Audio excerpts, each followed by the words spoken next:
My name is Bettina Ganghofer. I'm the CEO of Salzburg Airport, a really beautiful airport right in the Alps, in the middle of the mountains, known for its Mozart, known for its cultural festivals, and for many more things. Yes, one of those things being that it's used quite well for training of airline crews because it's a challenging airport to fly into, not as challenging as Innsbruck, for example, but still, it's a gateway to the Alps. So, as a small airport, a regional one, how are you coping with the situations that are ongoing all over the world? We have conflict zones on one part in Europe, in the Middle East. Then we have this issue with travelers across the Atlantic and so on. How is this impacting your bottom lines and your passenger traffic? Well, the biggest impact clearly for the whole aviation industry, for tourism, for traveling was the COVID crisis. The many lockdowns prohibited any coming, going of people into countries, out of countries, sometimes even reflecting this limited mobility to regions or to cities. I think that every geopolitical crisis is affecting the whole aviation industry because the purpose of the aviation industry is to connect worldwide. So that has to have this influence.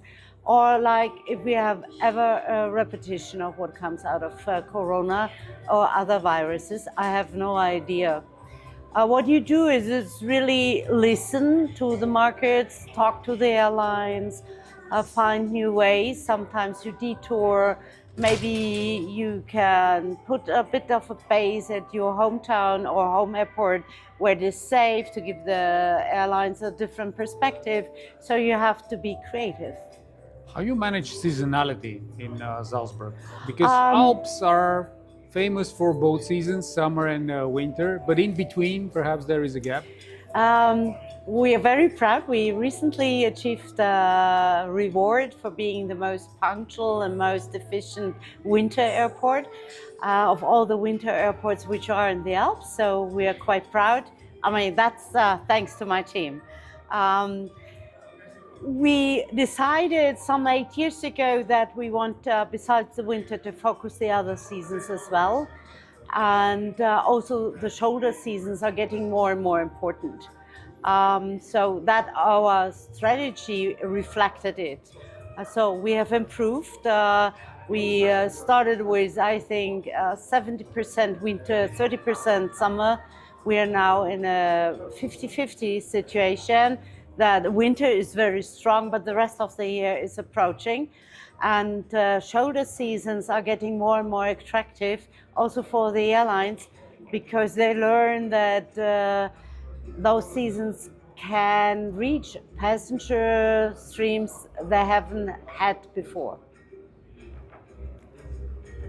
What incentives are you offering the airlines in order to open up new routes into Salzburg? Because Salzburg is in the middle of, it's not in the middle, but actually on the shoulder of the Alps in the eastern part in Austria. But it's not that well served from all the sides of Europe. So do you offer any incentives to the airlines or they approach you in order to open up routes to Salzburg?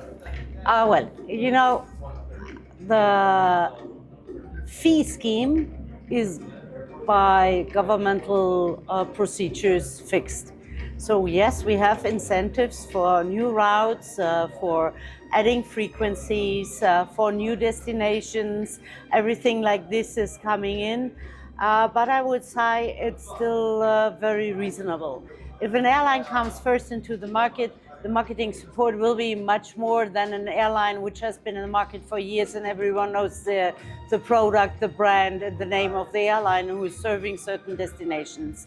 So yes, it's a mixture. In regard that we are not well focused, I have to disagree.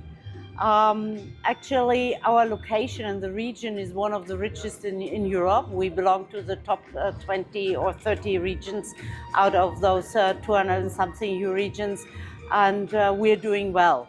And we have a very strong brand. Everyone knows Salzburg, And I think most of the people are surprised when they hear that the town has less than 150,000 people, but the brand suggests that this is a huge thing.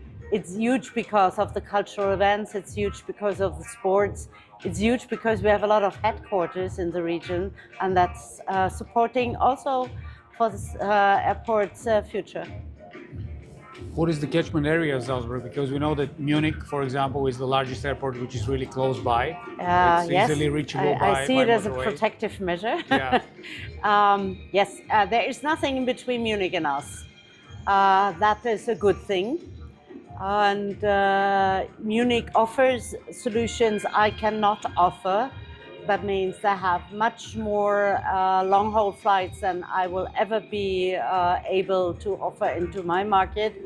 For the smaller things, I'm more familiar. I have shorter ways. People don't have to walk a lot of distance between car parking and the airplane. It's only a few meters, if you want to say it like this. So they like the charm of everything being smaller, and you cannot get lost at my airport. There is no chance at all. And in that aspect, what is the impact, if any, of course, of the European policy that is focusing more on land transportation? Because Salzburg is also very well connected by train or by road to almost everywhere in Europe, because we have a very good transportation system. Is that impacting your operations as an airport? I don't think so. I think it is very valuable that the European Union is focusing on road and trains. It will take a long time, because other than in aviation, especially everything in regard to trains, they don't have a unified system, a worldwide system. They don't even have a unified European system. Every country has own rules in regard to train tracks, what kind of people have to be on trains. So the aviation is much more modern. After Second World War, the rules were made and they unified the world in regard to those aviation rules, and we still profit out of this. And this will not go away. Also, for the number of people who have to move, I don't think that we have enough space for everyone moving only land-based. I think we need the aircraft also if we want to connect to other parts of the world. And Europe is not such a small country, and you have mountains in the middle, and mountains are always a hurdle to go from left to right or from north to east, south, and then the plane is the right answer. And finally, we all know about the net zero policy that the European Union has. Will you achieve it in time? We have promised everyone, especially to ourselves, we will reach it in 2040. I'm very confident on this. It's a step-by-step approach we do there. And the most important thing is you have to collaborate with other companies, with energy companies. You have to be very creative on a lot of things. But yes, I think we will achieve it. Thank you so much, Bettina.